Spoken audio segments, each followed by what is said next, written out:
My best friend had one rule. If I wanted to keep her, I could hate her brother, argue with her brother, even help her ruin his parties. But I could never kiss him, never want him, and definitely never wake up in his bed. Too bad, I broke the last rule first. I woke up warm, tucked against a body that felt too solid, and too familiar to belong to a dream. For one quiet second before my brain caught up with the rest of me, I almost let myself stay there. His arm was heavy around my waist, his breath slow against the back of my neck, and the room smelled like cedar laundry, and the cologne I had spent years pretending not to recognize. Then I opened my eyes. The Baywatch poster on the wall stared back at me. Caleb Reese's messy desk sat across the room, covered in empty cups, our keys, a half-dead phone charger, and the black cap he wore backward, whenever he wanted to look more careless than he actually was. I was in Caleb's room. Worse, I was in Caleb's bed, my best friend's brother, Mirabella's twin, the boy I had spent half my life insulting, because it was safer than admitting. I noticed every time he looked at me. Panic hit, so fast I forgot how to breathe. I tried to move, but Caleb's arm tightened like his body knew I was leaving. Before he did, he made a low sound in his sleep and pulled me closer. My heart slammed against my ribs. No, No, no, no. last night came back in pieces. One of them complete enough to explain everything, and all of them dangerous enough to ruin me. The party downstairs, Mira laughing too loudly. A stranger's hands on my waist. Caleb crossing the room with murder in his eyes. Voice low and furious, telling the guy to move. Then later, my headache. Mira's room occupied. Caleb's room quiet. The door opening, the lock clicking. His voice in the dark, flower. I squeezed my eyes shut, but that only made the memory worse. Caleb Reese had called me Flower since we were kids, back when I pressed daisies into notebooks and thought nobody noticed. I hated the nickname because he always said it like a secret, like he remembered. A version of me I had not given him permission to keep. And now I was waking up in his bed with his arm around me, and no idea how much of last night he remembered. Carefully, I lifted his wrist from my waist. This time, he let me go. I slipped out from under the blanket, freezing when the mattress creaked. Caleb did not wake. Of course, he looked peace. Of course, the boy who had spent years making my life harder slept like he had never done anything wrong. His dark hair was a mess across his forehead, his mouth slightly parted, one hand curled where my waist had been. I hated that I noticed. I hated more that I wanted to notice longer. Then I looked down at myself. My dress was wrinkled. One strap had slipped off my shoulder. My lipstick was ruined. My knees were faintly bruised from a memory I was not ready to examine. And one of my earrings was missing. That was bad. The mark just below my collarbone was worse. I touched it with 2 fingers, and my stomach dropped. A dark bruise bloomed there, half hidden by the neckline of my dress. Not from a fall, not from the party crowd, not from anything I could explain. If Mira saw it, Caleb had left evidence. The worst part was that some small, traitorous part of me did not hate it. I grabbed my heels from the floor and tiptoed toward the door, stepping over a red cup, someone's jacket, and a phone that definitely did not belong to Caleb. The hallway outside looked like a crime scene after a frat party. Crushed cans, glitter, tissues, somebody's broken sunglasses, and a smell I refused to identify. I made it to the bathroom and locked myself inside. The mirror was worse than the room. My hair was tangled. My eyeliner had smudged into soft shadows under my eyes. My lips looked swollen in a way that made heat crawl up my neck. I turned on the faucet just to cover the sound of my breathing, and tried to fix myself. With shaking hands, Bailey Myra's voice came from the other side of the door. My heart jumped into my throat. "Are you in there?" I yanked my hair over my shoulder, hiding the mark near my collarbone. "Yeah," I called too quickly. "Almost done." "Everyone left," She groaned. "and I need to pee before I die." I opened the door with what I hoped was a normal face. Mira leaned against the wall in last night's dress, arms crossed, mascara smudged, looking like a girl who had survived her own bad decisions, and was ready to judge mine. Her eyes narrowed. "You look awful." Good morning to you too. "Where were you last night?" "I checked my room, and you weren't there." My mind went blank. I could not say. "In your brother's bed," I could not say. "Under his blanket," I could not say. "I think the one boy you told me never to want might remember what I am trying to forget." So I lied. The house was too loud. I said. I went downstairs for air and crashed on the couch. Mira studied me for one long second, and she pushed past me into the bathroom. "You're weird when you're hungover. You're weird all the time." That sounded enough like us that she laughed and shut the door. I hurried downstairs before she could ask anything else. The kitchen was a disaster. Empty bottles lined the counter. Chip crumbs stuck to the floor, and sunlight poured through the windows like it had personally come to expose every bad choice made the night before. I grabbed the last water bottle from the fridge and drank half of it in one breath. Then someone said, "Rough morning, Flower." I choked. Water burned down the wrong way as I spun around, coughing into my hand. Caleb stood in the doorway, shirtless, barefoot, hair still wrecked from sleep, and looking at me like I was not the only one remembering the dark. My body betrayed me before my brain could stop it. One glance at him, and last night returned in flashes. His hand closing around the other guy's wrist, voice beside my ear. The way the room had gone silent after he locked the door. Caleb's eyes dropped to the water bottle in my hand, then to the hair I had pulled over my shoulder. He smiled, not his usual smirk, something slower, more careful, like he had found a secret and was deciding whether to keep it. Mira appeared behind him at the worst possible moment. "What did you do to Bales?" she demanded, smacking my back as I coughed. Caleb lifted both hands. "I didn't do anything to her." His gaze slid back to me. "Did I? Flower?" The nickname hit differently in front of Mira. I wanted to throw the water bottle at his head. I also wanted him to say it again. You startled me. I managed clearly. He crossed the kitchen and reached for the water bottle. His fingers brushed mine. It was nothing, barely a touch. My pulse reacted like it was a confession. Caleb drank from the bottle without looking away from me. Mira made a gagging sound. "You're disgusting." "It's water." "It's her water." She didn't seem to mind. I did mind. I minded very much.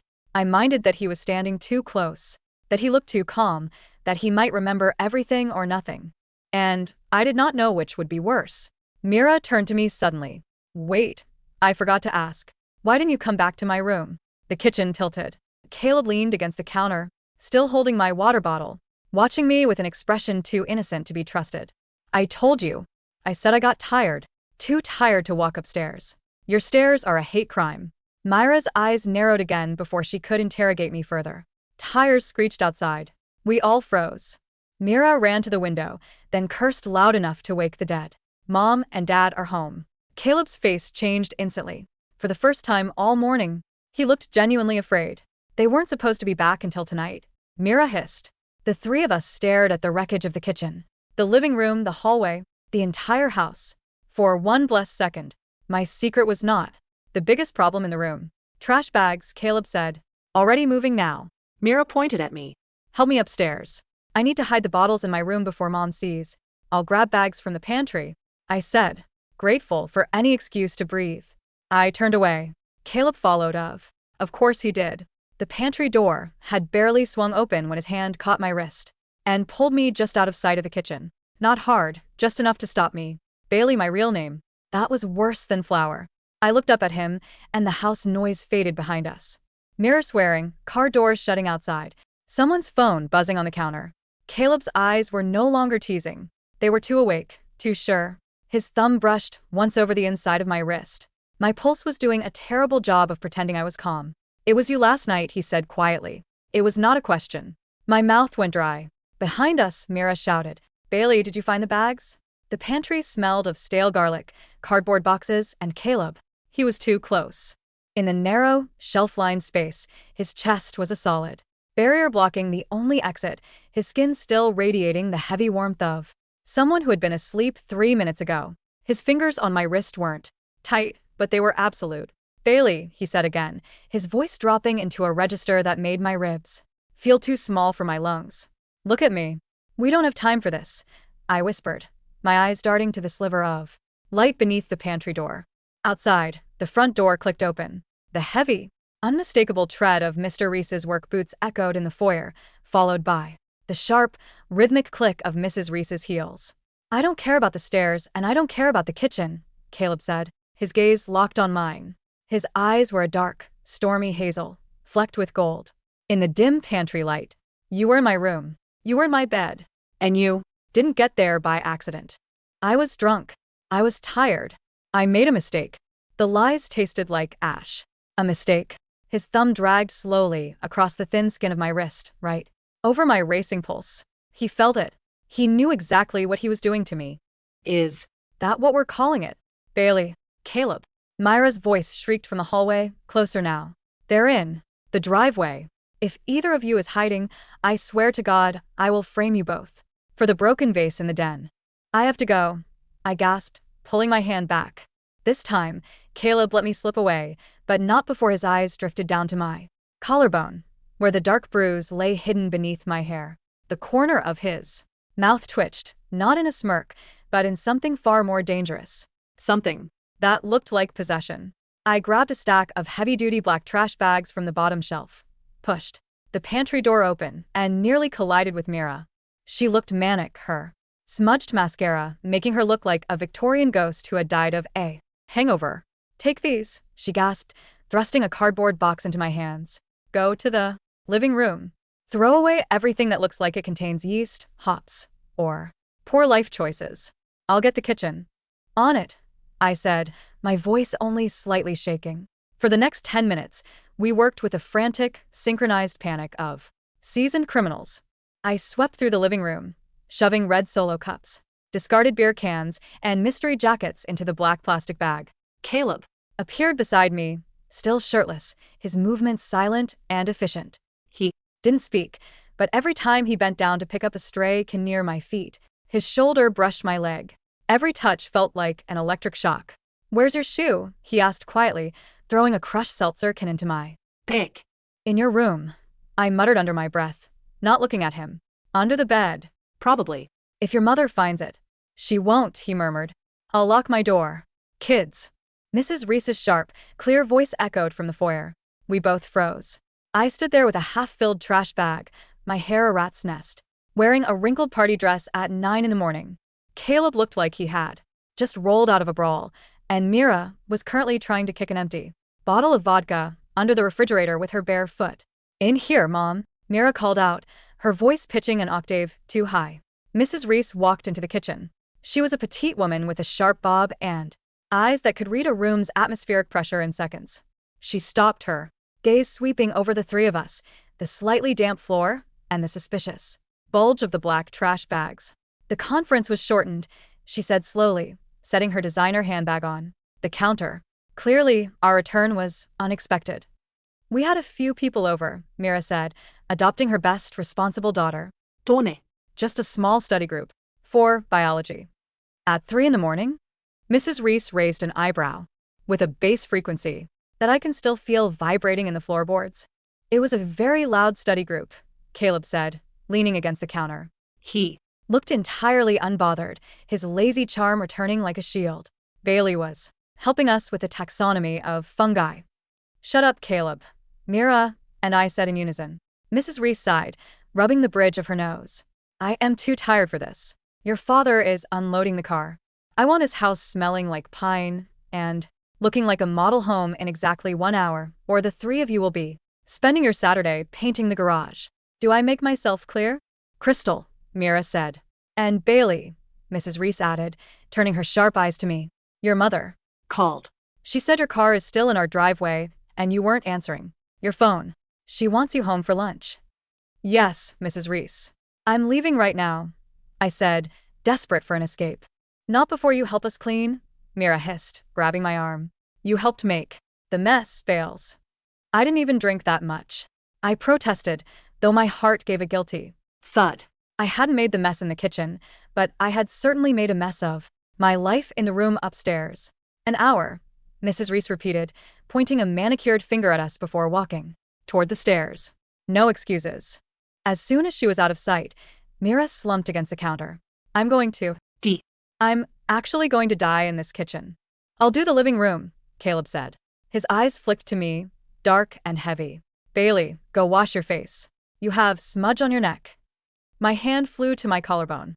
Myra's head whipped around, her eyes narrowing as she looked at me. What's smudge? Mira asked, stepping closer. Eyeliner, I said quickly, my heart hammering against my ribs. I must have rubbed it when I was sleeping on the couch. Right, Mira said slowly, though her gaze lingered on my collarbone a second. Too long.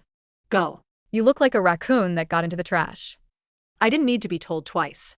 I bolted up the stairs, avoiding Caleb's room, like it was a live landmine, and locked myself in the hallway bathroom. When I looked in the mirror, my breath hitched. The mark on my collarbone wasn't just a smudge. It was a deep, dark violet bruise, the perfect shape of a mouth.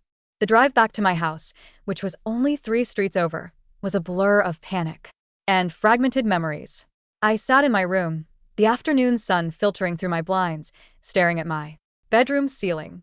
My mother had luckily been too distracted by her own weekend plans to notice my disheveled state when I walked through the door, allowing me to slip upstairs, shower, and change into a high-necked t-shirt that hid the damning mark on my neck.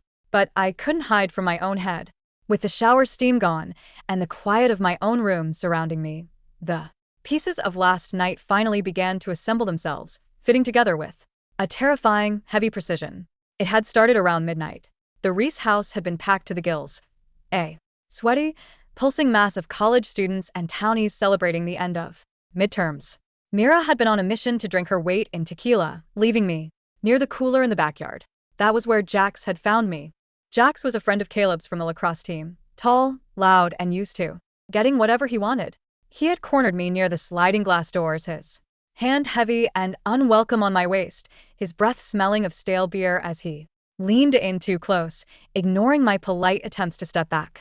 "Come on, Bailey," Jax had slurred, his grip tightening. "Don't be like that. You're always so quiet. Let's go upstairs." I had frozen. It was a stupid, instinctive reaction, the feeling of being trapped, of my voice catching in my throat. I had opened my mouth to tell him to get off me, but before the words could form, a hand had gripped Jax's wrist. The grip had been so tight Jax's face had twisted in pain. She said no. Caleb's voice had been a low, lethal growl. I remembered looking up.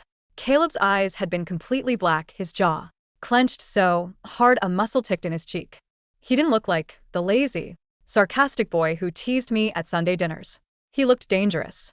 "Chill, man," Jax had stammered, raising his hands as Caleb released him.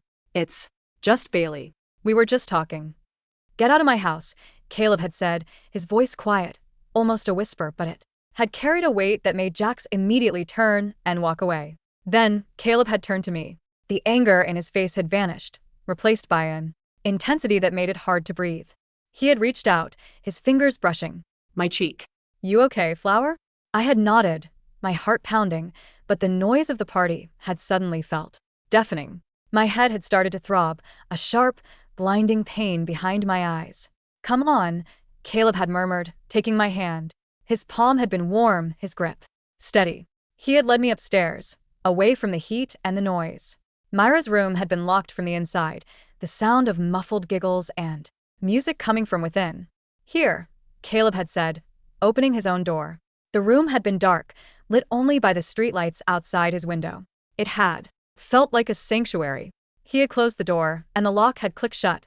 A sound that had felt like a point of no return. "You can stay here," he had said, his voice soft in the dark. "No one will bother you." "Caleb," I had whispered. I had been so tired, so overwhelmed, and so intensely aware of him standing there in the shadows. "Your sister. The rule." "Fuck the rule," he had muttered. And then he had stepped closer.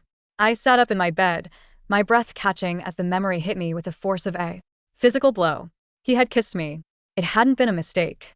It hadn't been a clumsy, drunken stumble. It had been Slow, desperate, and heavy with years of unspoken, built-up frustration. He had backed me against the wall near his desk, his hands tangling in my hair, his mouth finding mine with a hunger that had left me completely breathless. I had clung to his shoulders, pulling him closer, my knees going weak as he kissed. Down my jaw, his lips lingering on my collarbone, pressing hard, leaving the mark that now burned against my skin. "Flower." He had breathed against my skin, his voice shaky, almost ruined. Tell me to stop. "If you don't tell me to stop, I'm not going to." And I hadn't. I had pulled him down onto the bed with me, wrapping myself around him, burying my face in his neck, inhaling the scent of cedar and his cologne, until we had both fallen asleep, tangled together in the quiet dark. I buried my face in my hands, a low groan escaping my lips. I had broken the rule. I had broken it completely, thoroughly, and with absolute enthusiasm. And now I had to look Miro in the eye, pretending like nothing had happened, while her brother held every single one of my secrets in the palm of his hand. "You're quiet," Mira said, tossing a fry at my face. We were sitting in our usual booth at the diner, the late afternoon sun casting long shadows across the grease-stained table. Mira had slept for 4 hours after the cleanup and was now consuming a mountain of pancakes with the intensity of a survivor. Just tired, I lied, catching the fry and tossing it back onto her plate. And my head still hurts. You barely drank, Mira pointed out, her eyes narrowing slightly. Seriously? Bales, you've been acting weird since this morning. You didn't even yell at Caleb when he took your water bottle. Usually you would have threatened to castrate him. I was too tired for his drama, I said, focusing intently on my strawberry milkshake. He was being annoying. As usual. Yeah, well, he's been weird too, Mira muttered, chewing thoughtfully. He Locked his door all afternoon. He never does that. And when I asked him if he'd seen my silver hoop earrings, he told me to get out of his room before he threw me out the window. Standard Caleb, I guess, but I don't know. He seemed distracted. My stomach did a violent flip. The gold earring.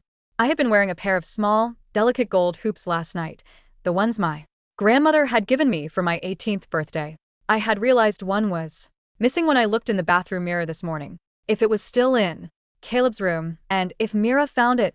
Hey, I actually forgot my chemistry notebook at your house, I said, trying to keep my voice casual. Too casual. I think I left it in the living room last night. The living room is clean, Mira said. I didn't see any notebook. But you can go check if you want. Mom and Dad went out to dinner with some friends, so the house is empty. Caleb's there, though. He's working on his car in the garage, I think. Great. I'll just slip in and grab it, I said, sliding out of the booth. Wait, you're leaving me with a bill? Mira yelled after me. I'll Venmo you, I called back, already running toward the exit.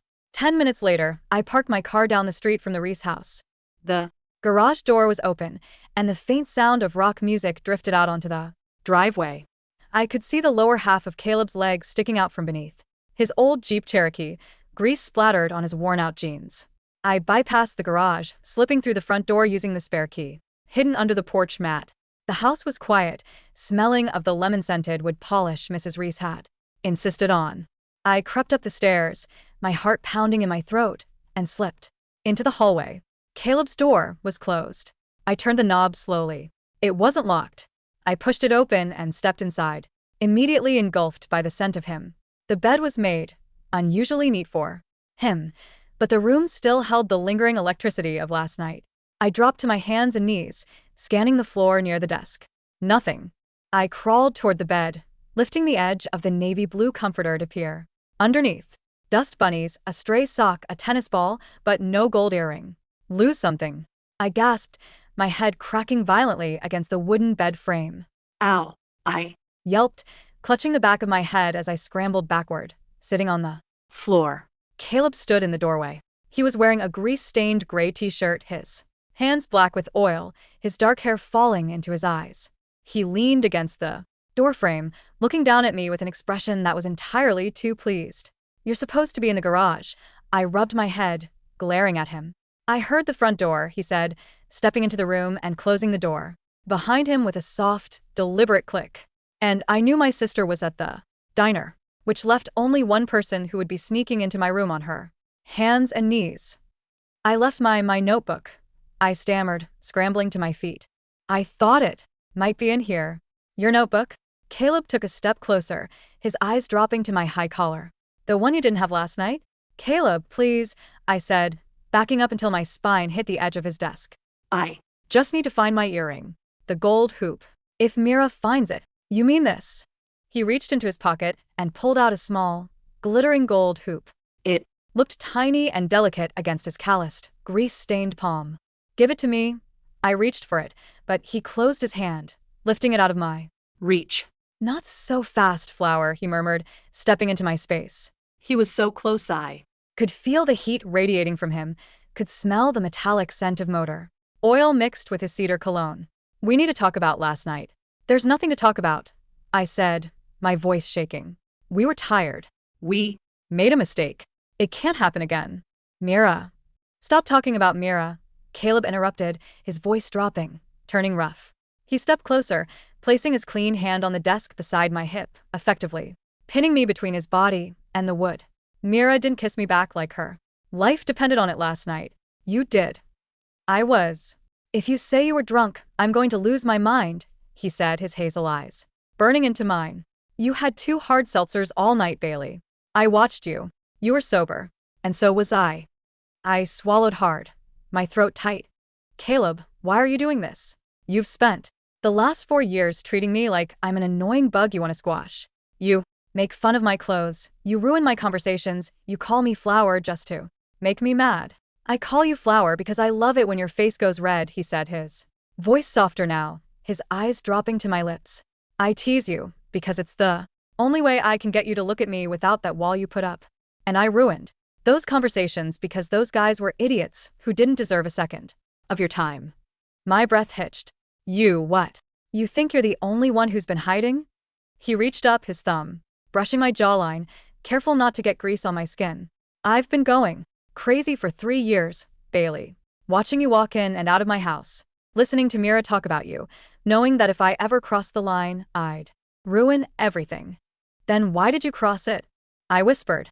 Because last night, when I saw that guy touch you, I realized I didn't care about the line anymore, Caleb said, his eyes darkening.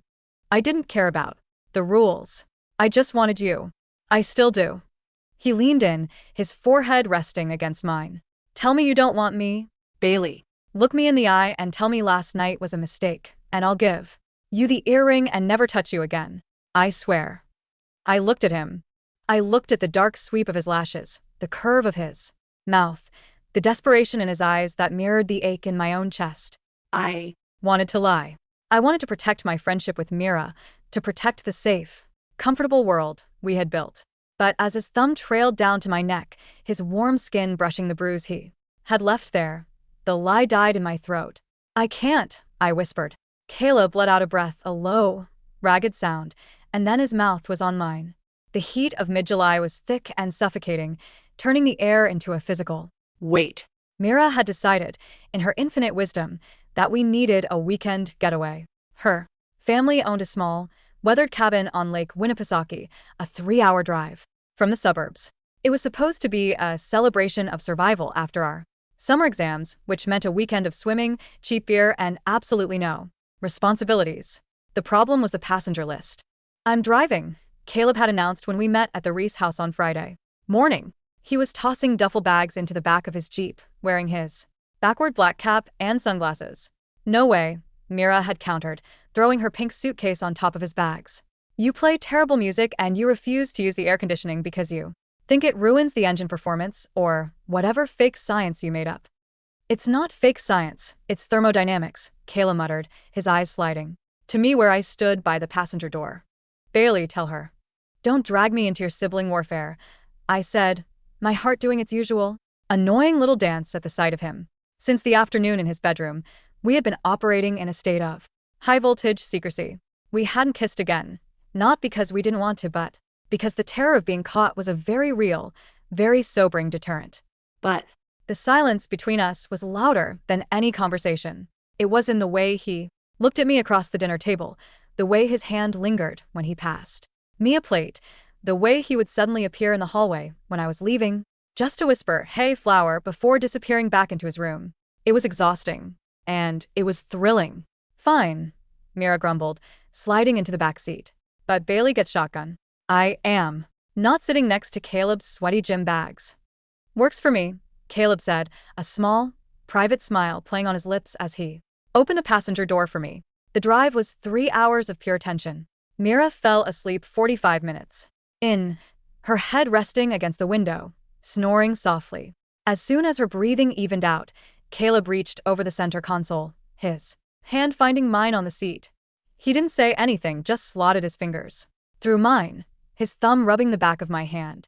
We're going to get caught, I whispered, looking out the side mirror to make sure Mira was actually asleep. No, we aren't, Caleb said, his voice low and relaxed. She's out cold. She could sleep through an earthquake. Caleb, seriously. I pulled my hand back slightly, though I didn't let go entirely. If she finds out, she'll hate me. She'll feel like we lied to her, which we did. We are. I'll tell her, he said, his grip tightening on my hand. We don't have to hide, Bailey. I don't want to hide. You don't understand. I sighed, looking at his profile, the sharp line of his jaw, the way his hair curled slightly at the nape of his neck. Mira and I have been best friends since we were 6. She's the only person who has never left. Me. Her rules they're stupid, but they're her way of keeping things safe. If I break them, I break her trust. And what about us? Caleb asked, his voice dropping into a serious, quiet tone. I rarely heard from him. Does what we want not matter? I didn't have an answer for him. We reached the cabin in the late afternoon. The lake was a vast, glittering sheet of deep blue, surrounded by towering pines that smelled of pine needles and warm sap. The cabin itself was old, with a wraparound porch and a private dock that creaked when you walked on it. I'm going swimming, Mira announced the moment we got inside, already pulling her shirt over her head to reveal her swimsuit underneath. Bailey, hurry up. Let's go to the dock. I'll be down in a second, I said, heading to the small guest room to change. I pulled on a dark green one-piece swimsuit. I checked myself in the mirror. The bruise on my collarbone had finally faded into a faint, barely there yellow mark, but I still felt incredibly exposed. When I walked out to the dock, Mira was already in the water, splashing around and yelling about the temperature. Caleb was sitting on the edge of the dock, his feet dangling in the water, wearing nothing but swim trunks. His back was to me, his shoulders broad and tanned from a summer spent working outdoors. Come on in, Bales, Mira yelled. The water's perfect. I walked down the creaking wooden planks. Caleb turned his head as I approached, his gaze sweeping over me in a way that made my skin hot despite the cool lake. Breeze. Don't jump, Caleb said, a lazy grin on his face. The water's freezing. She's lying. I am not. Mira splashed him, hitting his back with a spray of water. Caleb laughed, shaking his head. He looked so happy, so relaxed, that for a moment, the guilt in my chest eased. I sat down next to him on the dock, dipping my toes into the water. It was cold, but refreshing. See, Caleb murmured, leaning slightly closer, so his shoulder brushed mine. Cold. It's nice, I said, keeping my eyes on Mira, who was now floating on her back. You look nice, he whispered. Caleb, stop, I muttered, my heart doing a frantic flutter. She's right. There. She's looking at the sky, he said, but he pulled back a fraction, his hand resting on the wood between us, his pinky finger barely touching mine. That night, after a dinner of grilled burgers and sweet corn, we sat on the porch. The sun had dipped below the tree line, leaving the sky a bruised purple and orange. The lake was dead calm, reflecting the first stars like a mirror. Mira was halfway through a bottle of wine, her legs draped over the arm of the porch swing. I love this place, she sighed. No drama. No stupid college boys. Just us. And me, Caleb said from a spot on the porch railing, where he was cracking peanuts and throwing the shells into the bushes. You don't count. You're my brother, Mira said, waving a hand dismissively. I mean real boys. Like that idiot Jax. Did you know he texted me last week asking for Bailey's number? I froze, my cup of water halfway to my mouth.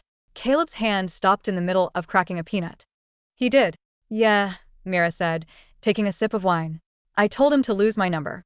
I told him Bailey would rather eat glass than go out with him. Plus, I know how you feel about him, Bales. You hate him, right? Yeah, I said, my voice tight. I really don't like him. Good, Mira said, turning her head to look at me. Because Jax is a creep. But honestly, it made me think about our rule. You remember the rule, right? Of course, I whispered.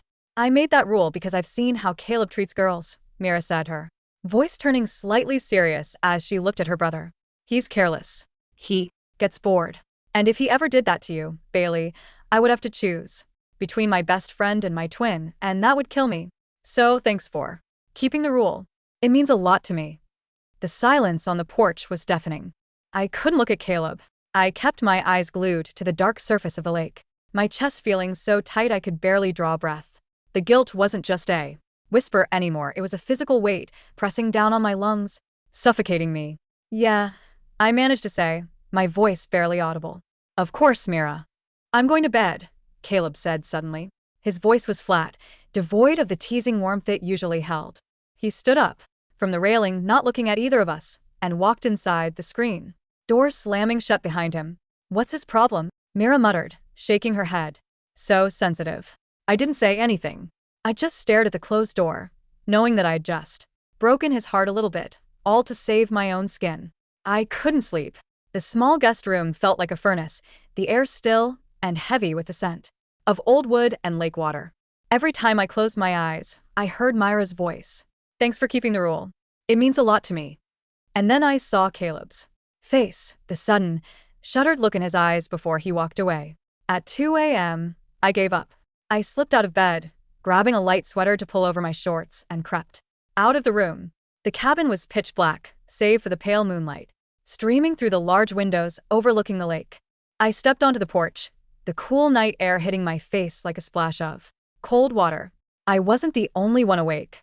Caleb was sitting on the dock, his knees pulled up to his chest, staring out at the water. He was wearing a dark hoodie, the hood pulled up over his head, looking like a shadow against the silver blue lake. I hesitated, then walked down the steps, my bare feet silent on the grass. As I reached the wooden dock, the planks creaked. Caleb didn't turn around, but I knew he heard me. Go back to sleep, Bailey, he said, his voice flat. I couldn't sleep, I said softly, sitting down next to him. He didn't move. He didn't look at me. The silence between us was cold, stretching out over the water like the mist rising from the lake. I'm sorry, I said, the words feeling small and inadequate. For which part, he asked, his voice quiet but sharp. For lying to my sister, or for making me feel like I'm something you're ashamed of?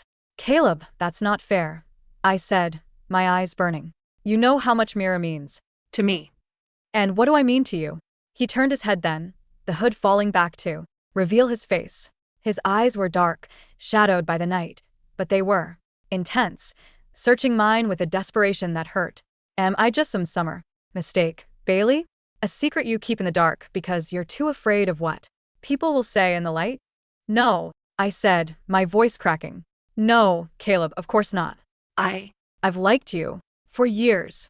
I've been terrified of you for years because you have this power over me and I didn't know what to do with it. Then don't do anything with it, he said, stepping closer, his hands coming up to cup my face. His fingers were cold, but his touch was incredibly gentle.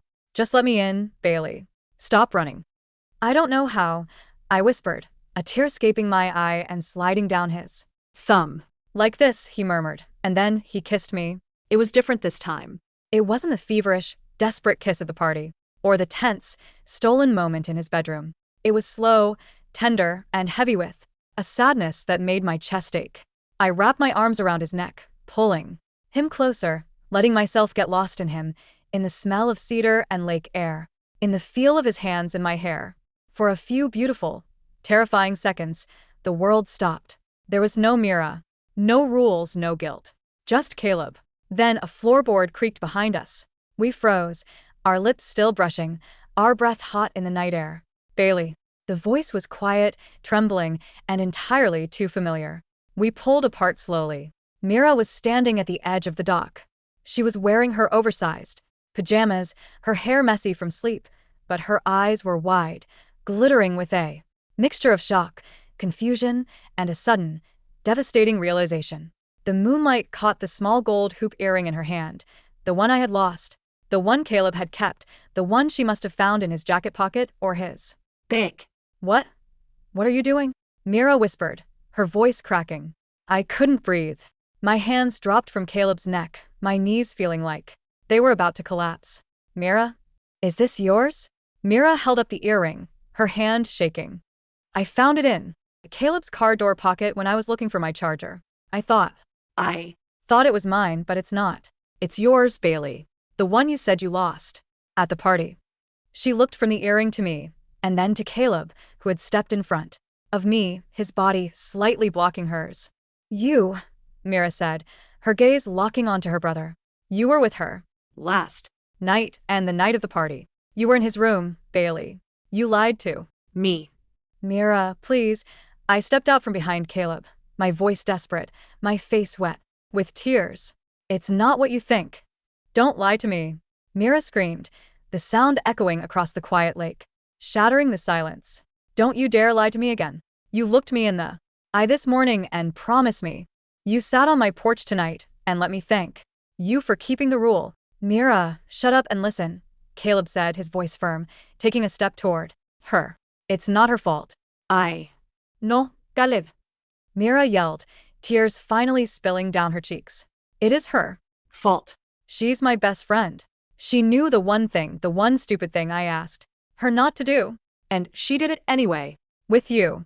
She looked at me, her expression a mix of anger and pure betrayal that broke my heart into a million pieces. I trusted you, Bailey, more than anyone in the world. And you threw it away for my brother? Mira, I'm sorry. I sobbed, reaching out for her, but she stepped back, away from the dock, away from us. Don't touch me, she whispered, her voice cold, dead. Just don't touch me. She turned and ran back toward the cabin, the screen door slamming shut behind her, the sound loud and final in the night. The ride home was silent. We had packed our bags in the dark, the atmosphere in the cabin so heavy and suffocating that none of us could stand to stay there another hour. Mira had sat in the back of the Jeep, staring out the window, her arms crossed, her face a mask of absolute stone. Caleb had driven, his hands tight on the steering wheel, his jaw clenched. Every now and then, his eyes would flick to me in the passenger seat, but I couldn't look back. I sat there, curled into myself, staring at my hands, feeling the cold weight of the ruined friendship sitting between us like a corpse. When Caleb pulled into my driveway, I didn't wait for him to open the door. I Grabbed my bag, got out, and walked toward my house without looking back. Bailey, Caleb called out, his voice quiet but desperate. I didn't stop. I couldn't. For the next 3 days, my world was silent. I didn't leave my room. I didn't answer my phone, which buzzed constantly with texts from Caleb and occasionally a long, angry paragraph from Mira that she would delete before I could read it, leaving only the notification of a missed message. I felt like I was mourning. I had lost the girl who had been my shadow since we were 6 years old, the girl who had held my hand when my parents got divorced, the girl who knew every single dumb fear and secret I had ever had. And I had lost Caleb, too, because I couldn't look at him without seeing the wreckage we had left in our wake. On the 4th evening, my mother knocked on my door. Bailey, Mira is downstairs. My heart stopped. I scrambled out of bed, not even checking the mirror, and ran down the stairs. Mira was standing in the foyer. She looked tired, her eyes red-rimmed, wearing an oversized t-shirt and shorts. She didn't look angry anymore. She just looked hollow. Can we talk? She asked quietly. Yes, I said, my voice hoarse. please. We walked out to the backyard, sitting on the wooden swing set my dad had built for us when we were 8. The chains creaked under our weight, a familiar, comforting sound that made my eyes prick with tears. For a long time, neither of us spoke. We just watched the fireflies blink in the dark grass. I was so mad at you, Mira said finally, her voice small.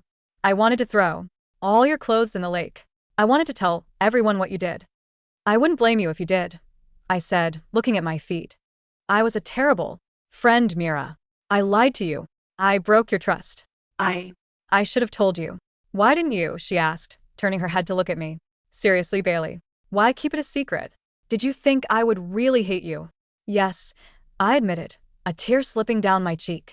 You made that rule so clear. You said if I wanted to keep you, I could never want him. I was so afraid of losing you that I thought if I just kept it in the dark, it wouldn't be real. I could have both. But I was selfish. Mira sighed, leaning her head against the wooden beam of the swing. You are selfish. And Caleb is an idiot. She paused, looking out at the yard. But I talked to him yesterday. I looked up, my heart stopping. You did. He came into my room and sat on my floor for 3 hours. Mira said, a faint, watery smile touching her lips. He looked like he hadn't slept in days. He told me everything, Bailey. He told me he's liked you since we were sophomores. He told me he was the one who pushed you, that you tried to stop him because of me, but he wouldn't let you. She looked at me, her eyes soft, sad, but no longer angry. He was crying. Bales. My big, annoying, arrogant brother was crying on my bedroom floor because he thought he had ruined your life. I buried my face in my hands, a sob escaping my throat. The rule was stupid, Mira said softly, reaching over to pull my hand away from my face. I made it because when we were younger, Caleb always got everything he wanted. He was the star athlete, the popular one, the one everyone loved. And you were my person. You were the only thing that was mine, Bailey. I was terrified that if he took you, too, I'd have nothing left. Mira, no. I shook my head, gripping her hand tight. You could never lose me. You are my sister. You're my family. I know that now, Mira said, squeezing my hand back.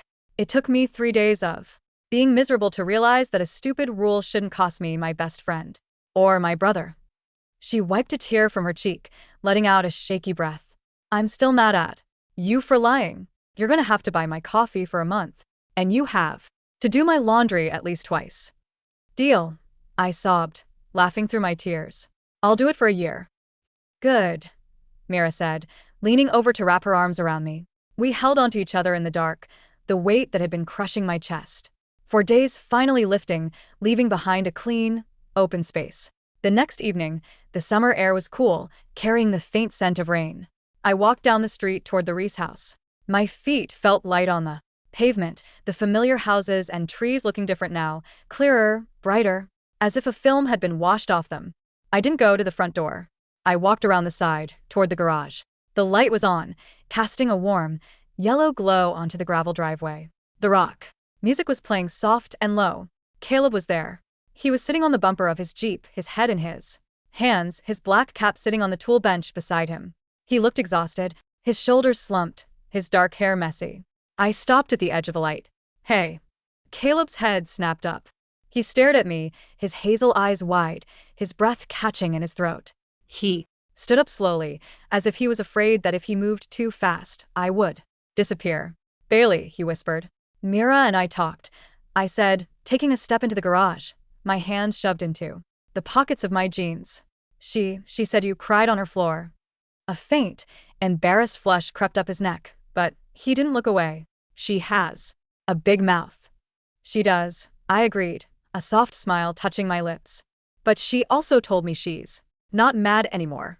Not really. She said we're both idiots, but she wants us to be happy. Caleb took a step toward me, his eyes burning with a sudden, brilliant hope. And what about you? Do you want us to be happy? I do, I said, my voice steady, sure.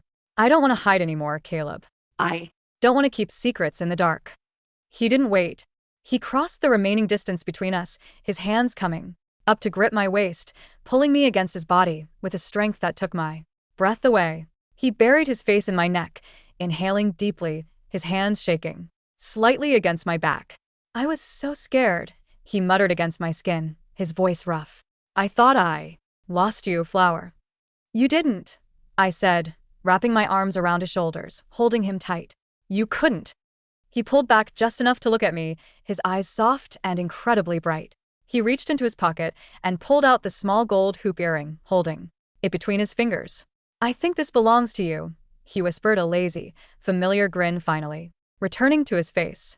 Actually, I said, reaching up to take it from him, my fingers brushing his. I think you should keep it, just to remind you of the rules. The rules?